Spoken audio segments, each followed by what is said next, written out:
So I'm going to give you 10 simple truths. I've written them down, but I'm going to talk to you about them because I think as I have shared my story and Diane quickly shared a little background on who I am, there's some truths that I've lived by. And I probably could give you 100 of them, but I'm just going to give you 10. All right. So number one, and then I'm going to stop so you can ask questions. Number one, it's very important as you look at yourself personally as a father, mother, brother, sister, or relative, or you look at yourself as a business person, that you lay aside individuality. Okay. If you think that you can get through any aspect of where you're going by yourself, then keep thinking it and see what you get, right? The bottom line is that the word individuality is just that. It's about I. And when you hear people talking about I, you need to kind of step back and think about it, because really all you can do is as much as you can do, but with the we or other people supporting you, you'll be stronger. I is just weak, in my opinion. So that's the simple truth. I by yourself doesn't get as much done, and two is better than one. And I love believing in multiplication rather than addition. So at the end of the day, you will need support, just like you're in this program. Number two, practice citizenship. What does that mean? It means that you have to have an active part within your community. Again, what you're working on and what I teach in my class is that what you're working on, I think, is interesting. And I did not learn this till later, that you're not working it on your goal for your business, your success for yourself. Did you know that every job you have is for somebody else? That everything you do is for somebody else? So if this business you have is going to be successful, you're not doing it for you. You're getting to appreciate and learn from it and grow from it. But at the end of the day, the investment and the money and the profits that all come, it's legacy building. It's legacy building, not only for your family, but also in the community. So help advance others by the actions that you take. That's important. Number three, be inclusive. And yes is the common denominator, right? But I also say that learn to say no. You have to understand when to say yes and when to say no. The other truth is listen to others the way in which you want to be heard.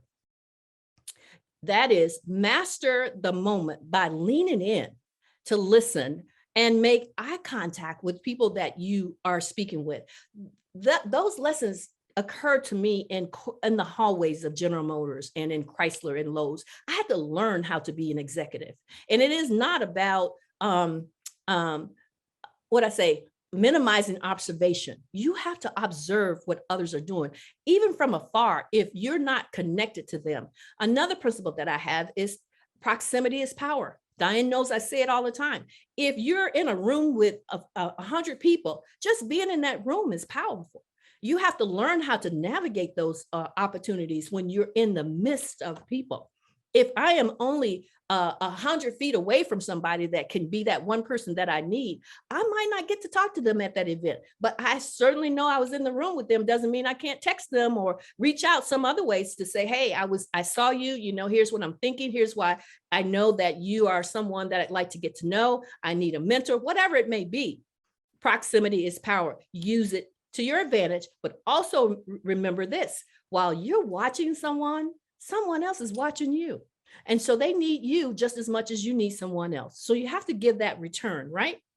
And we only notice what, I put it this way, we only notice what we pay attention to. Can you say that? We are not going to notice what we're not paying attention to. So be very observant when you are around people or when you have an opportunity to help someone. It's very important to pay attention. Limitations. This is another one. I'm not sure if this is the fifth one or the sixth one, but exercise your limitations by stretching yourself. So I believe that the person that stands in our way the most is ourselves. We impose limits on ourselves more than other people impose limits on us, right? So consider this: if you don't confront your limits, they will continue to be there. So you have to confront whatever limit is there. If you're having a limit right now, for example, that you don't have enough money for your business, then how are you going to confront that limit? Think about how you're going to solve that problem. If you have a limit that you have a business and you cannot get Black Enterprise, or you cannot get CNN, or you cannot get Essence to talk about your story, guess what I did? I started and established my own magazine because I couldn't get that to happen. So guess what? I have people now calling me to be in my magazine. How about that? That's how you do it, okay? You have to confront whatever limits you have. And then the next thing is you have to create a distance between you and your excuses. Rethink your thinking. That's all I'm saying. If you have an excuse, rethink it. Why do you have that excuse? Is it because of fear, which is false expectations appearing real? Or is it because you don't have the means to accomplish what it is you're trying to do? The next thing is worry is not a good solution. So if you're worried about things, as I mentioned in the beginning of my little conversation here with you tonight, is the worry is a defeating principle to me. And what you can't handle today is still going to be there tomorrow. So why worry about tomorrow?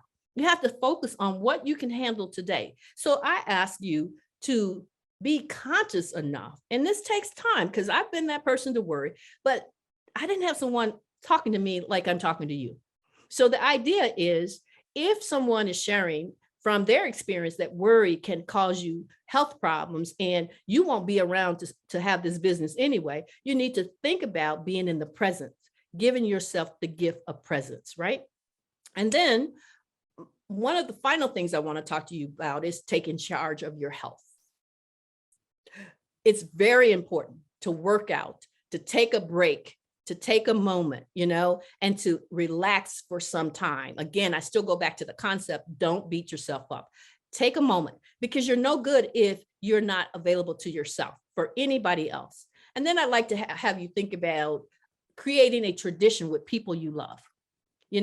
Life is so interesting because from one day to the next, you don't know what to expect. But I will say this, there should be a tradition in your process, whether your business is built fully now or later, that you've put and carved out the times and the moments that you're going to have a tradition for you and your family to be kind, to be humble, to have humility, and to remember to stop and pray.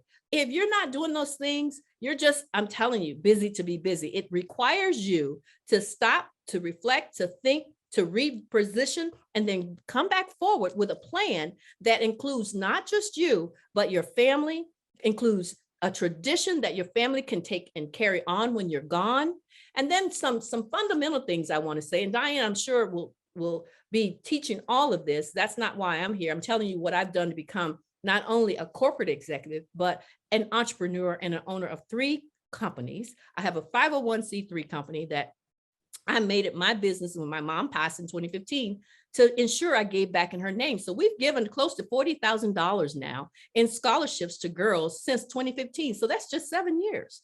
And look at why it works, because people get the fact that this is my passion. My passion is to help ensure that people participate in their own success, which is what Diane is doing with you, right? And my goal is to ensure that I have what I call this fairy dust. And that's my gift to me, that I dust around to people and they get the chance to be connected to me, to the network that I have. And more importantly, understanding that I'm meeting my expectations because I know what I want. I know what I don't know in terms of expectations. I map out what those expectations are going to be. And then I ascend to my dream. I'm living my dream right now. I'm walking in my purpose. It is not about the purse capital. It's about the community capital. And that's the best feeling you can have when you know that what you're working on is helping other people. So that's my story. That's what I would consider my truths. And that's how I got where I am today. So I'm going to stop and let you ask me a few questions. For more information, visit b3elevation.com.